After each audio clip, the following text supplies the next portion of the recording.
بسم اللہ الرحمن الرحیم۔ السلام علیکم ورحمۃ اللہ وبرکاتہ۔ پیارے سامعین، میں آج آپ کو امام مالک رحمۃ اللہ تعالی کے صاحبزادیوں کا علم معیار سنانا چاہتا ہوں۔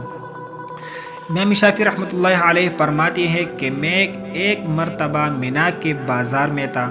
حج کے ایام میں فرماتے ہیں کہ جمرات سے فارغ ہو گئی، مجھے ایک بوڑھا آدمی ملا۔ تھوڑی دیر اس نے مجھے دیکھا اور کہنے لگا، تجھے اللہ کا واسطہ، تو میری دعوت قبول کر لے۔ فرماتے ہیں میں نے اس کی دعوت کو قبول کر لیا، اور وہ بھی ایسا بے تکلف کہ جو اس کے پاس تھا پیش کر دیا۔ اس نے روٹی کا ایک ٹکڑا نکالا اور وہی دسترخوان پر رکھ دیا اور کہنے لگا، کھاؤ۔ میں نے کھانا شروع کر دیا۔ وہ مجھے دیکھتا رہا اور کہنے لگا کہ مجھے ڈر لگتا ہے کہ تو قریشی ہے۔ میں نے کہا ہاں، لیکن تجھے کیسا پتہ چلا؟ اس نے کہا کہ یہ قریشی دعوت دینے میں بھی بے تکلف ہوتی ہے اور قبول کرنے میں بھی۔ پھر باتیں کرتے رہے، مجھے پتہ چلا کہ یہ مدینہ سے آیا ہے۔ فرماتے ہیں میں نے اس سے امام مالک رحمۃ اللہ علیہ کے بارے میں پوچھا تو اس نے مجھے ان کے کچھ حالات سنائے۔ جب اس نے دیکھا کہ میں بڑی شوق سے ان کے حالات پوچھ رہا ہوں تو کہنے لگا کہ اگر آپ مدینہ جانا چاہتے ہیں تو یہ خاکی رنگ کا اونٹ ہمارے پاس خالی ہے، یہ ہم آپ کو دے دیں گے، آپ مدینہ پہنچ جائیں گے۔ کہنے لگے کہ میں تو پہلے ہی تیار تھا، لہٰذا میں نے حامی بھر لی۔ فرماتی ہے میں قافلہ کے ساتھ سوار ہوا، ہمیں راستے میں مکہ مکرمہ سے مدینہ منورہ پہنچنے میں 16 دن لگ گئے۔ اس دوران میں نے 16 قرآن مجید پڑھ لی۔ آج یہ حال ہے کہ حج کر کے آتے ہیں، 10 دن مدینہ گزار کر آتے ہیں، ایک قرآن مجید بھی مکمل کرنے کے توفیق نہیں ہوتے۔ ہمارے اسلاف جب حج کے لیے آتے جاتے تھے تو سینکڑوں لوگ ان کے ہاتھوں پر کلمہ پڑھ کر مسلمان ہوا کرتے تھے، اور آج حج کر کے آتی ہے، خود مسلمان بن کر صحیح طرح نہیں آتے، واپس آ کر پھر گناہوں کے طرف چل دیتے ہیں۔ الغرض امام شافعی رحمۃ اللہ علیہ نے حالت سفر میں 16 دن میں 16 قرآن مجید پورا کی۔ فرماتے ہیں جب ہم مسجد نبوی میں پہنچے تو نماز کے بعد میں نے دیکھا کہ ایک آدمی اونچی قد کا ہے اور اس نے ایک تہبند باندھا ہے اور ایک چادر لپیٹی ہوئی ہے، اور وہ ایک اونچی جگہ بیٹھ گیا اور کہنے لگا، قال رسول اللہ صلی اللہ علیہ وسلم، اور لوگ اس کے ارد گرد بیٹھ گئے۔ تو میں سمجھ گیا کہ یہی امام مالک رحمۃ اللہ علیہ ہوں گے۔ یوں امام تھے جب امام مالک رحمۃ اللہ علیہ احادیث کا املا کرا رہے تھے۔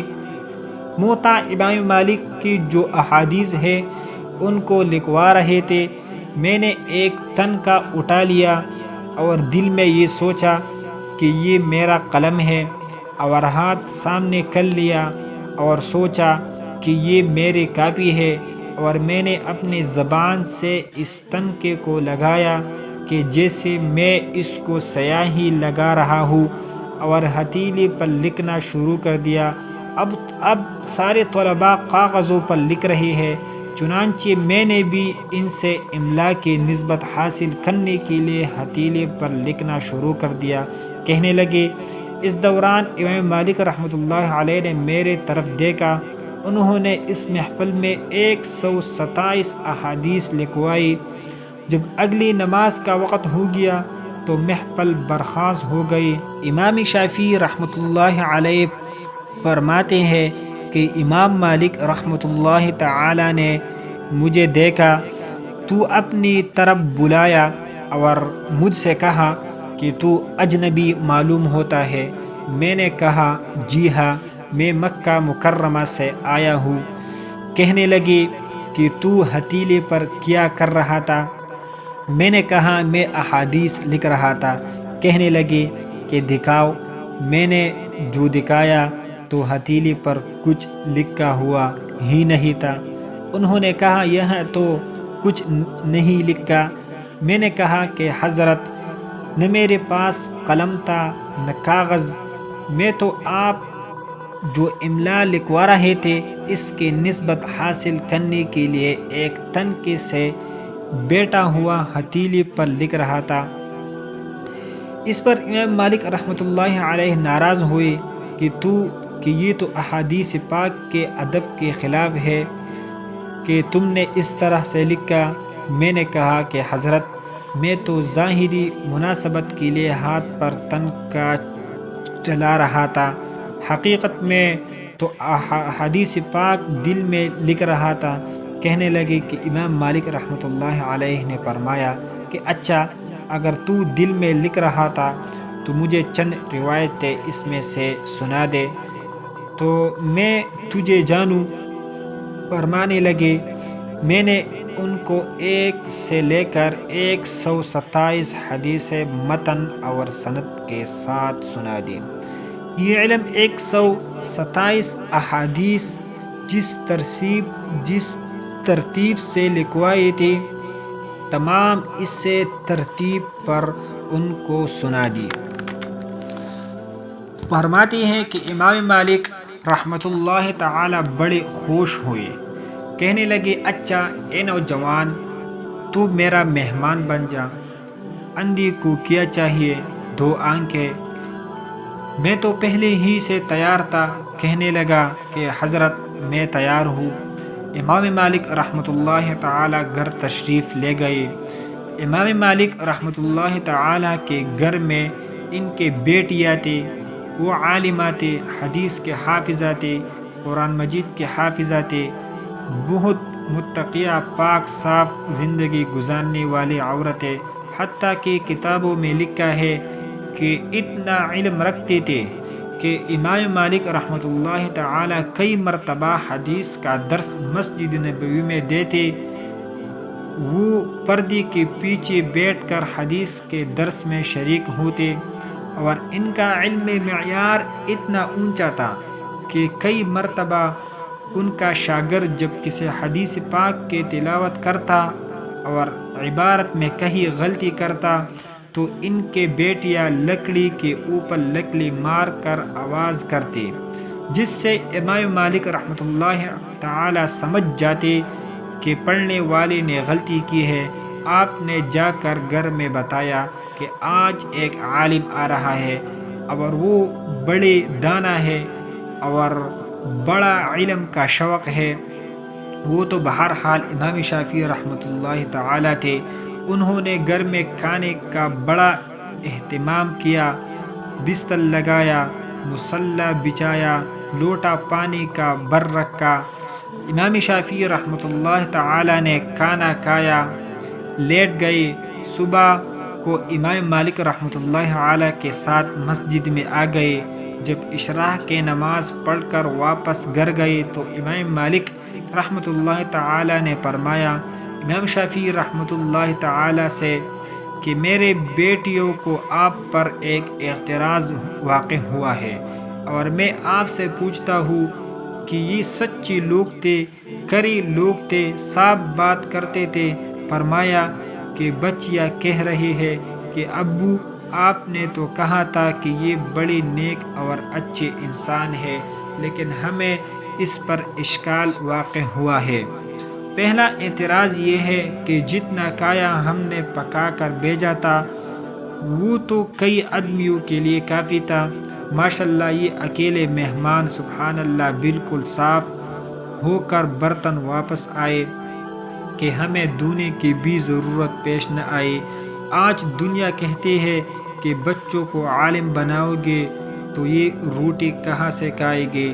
آپ بتائیں، آج تک آپ نے کبھی سنا کہ کوئی عالم باعمل ہو یا حافظ باعمل ہو اور وہ بھوک پیاس سے ایڑیاں رگڑتے ہوئے مر گیا ہو، کوئی ایک مثال نہیں دے سکتے۔ میں نے دنیا کے کئی ملکوں میں یہ سوال پوچھا، کوئی ایک مثال تو بتا دو، لیکن ہمیں معلوم ہے کہ MBBS ڈاکٹر، PhD ڈاکٹر کئی ایسے تھے کہ بڑھاپے میں ان کا وہ وقت بھی آیا کہ بھوک و پیاس سے ایڑیاں رگڑ رگڑ کر مر گئے۔ تو رزق کس لائن سے زیادہ ملا؟ دینی لائن سے زیادہ۔ ہمارے پاس یہ مثالیں تو ہے کہ کھانا زیادہ کھا لیا اور موت آ گئی۔ امام مسلم رحمۃ اللہ تعالی حدیث تلاش کر رہے تھے اور کھجوریں پاس میں رکھے ہوئے تھے، اور حدیث پاک کو ڈھونڈنے کے اندر اتنا منہمک تھے کہ کھاتے رہے، حتیٰ کہ زیادہ کھانے کی وجہ سے موت واقع ہو گئی۔ تو زیادہ کھا کر مر جانے کی مثالیں تو ہیں، لیکن بھوک پیاس سے مرنے کی مثالیں اس لائن میں نہیں ہیں۔ الحمدللہ رزق کے اللہ تعالیٰ خوب فراوانی کر دیتا ہے، اور دنیا اس رزق سے ڈرتی ہے، کہتی ہے کہ یہ عالم بنے گے تو کھائیں گی کہاں سے؟ وہ اللہ کے بندے وہاں سے کھائیں گے جہاں اللہ تعالیٰ اپنے انبیاء کو کھلایا کرتا تھا۔ خیر، تو امام شافعی رحمۃ اللہ علیہ سے ایک بات تو انہوں نے یہ پوچھی کہ سارا کھانا تنہا کھا گئے۔ دوسرا یہ کہ ہم نے مصلی بچھا کر رکھا اور پانی کا برتن رکھا، لیکن جیسا مصلی بچھایا تھا صبح کو ویسا ہی رکھا ملا، اور پانی بھی اپنے حالت میں اپنی جگہ پر ہے، کہ تہجد کی نماز بھی نہیں پڑھی، اور پھر مسجد میں تو وضو کا انتظام بھی نہیں، لوگ گھروں سے وضو کر کے جاتے ہیں، اور یہ اس طرح آپ کے ساتھ اٹھ کر مسجد میں چلے گئے، پتہ نہیں نماز بھی انہوں نے کیسے پڑھی۔ یہ بات ہماری سمجھ سے بالاتر ہے۔ امام شافعی رحمۃ اللہ تعالی نے جواب دیا کہ حضرت، بات یہ ہے کہ جب میں نے آپ کے یہاں کھانا کھایا تو کھانے میں اتنا نور تھا کہ ہر لقمہ کھانے پر مجھے سینہ نور سے بھرتا نظر آتا تھا۔ میں نے سوچا کہ ممکن ہے اتنا حلال مال زندگی میں پھر میسر نہ ہو، کیوں نہ میں اسے جزء بدن بناؤں؟ اس لیے میں نے اس سارے کھانے کو اپنے بدن کا جز بنا لیا۔ اللہ اکبر۔ فرماتے ہیں کہ پھر میں لیٹ گیا، لیکن اس کھانے کا نور اتنا تھا کہ نیند غائب۔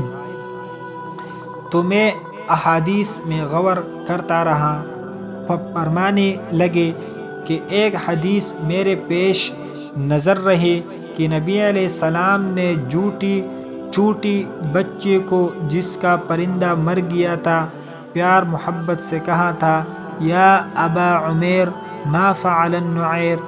تو یہ چند الفاظ تھے، میں ان کے اندر غور کرتا رہا، اور آج کے رات میں نے ان چند الفاظ سے فقہ کے 40 مسائل اخذ کر لی۔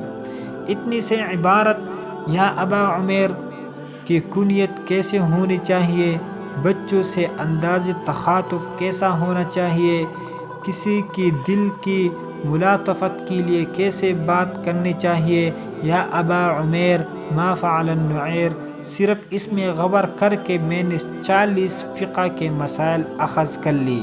اور پھر فرمایا چونکہ میرا وضو باقی تھا اس لیے میں اٹھا اور فجر کی نماز اسے وضو سے ادا کی۔ ہمارے اسلاف کا یہ حال تھا۔ تو سب سے پہلا قدم علم حاصل کرنا، اور دوسرا قدم اس علم کے اوپر عمل کرنا، لیکن عمل کرنے کے ساتھ کام ختم نہیں ہوتا، ایک قدم اور اٹھانا ضروری ہے، اس کو کہتے ہیں اخلاص پیدا کرنا۔ پیارے دوستو، یہ امام محمد اور امام شافعی رحمۃ اللہ علیہ کا واقعہ تھا۔ ان کے بیٹیاں کیسے قرآن کریم کے حافظہ تھے، عالمات تھے، حدیث کے حافظہ تھے۔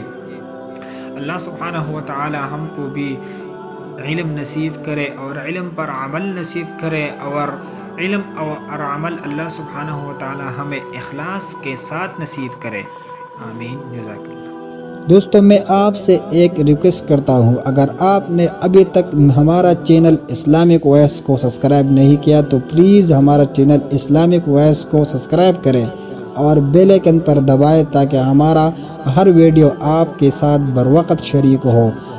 ویڈیو کو لائک کریں اور خوبصورت کمنٹ کریں۔ جزاک اللہ۔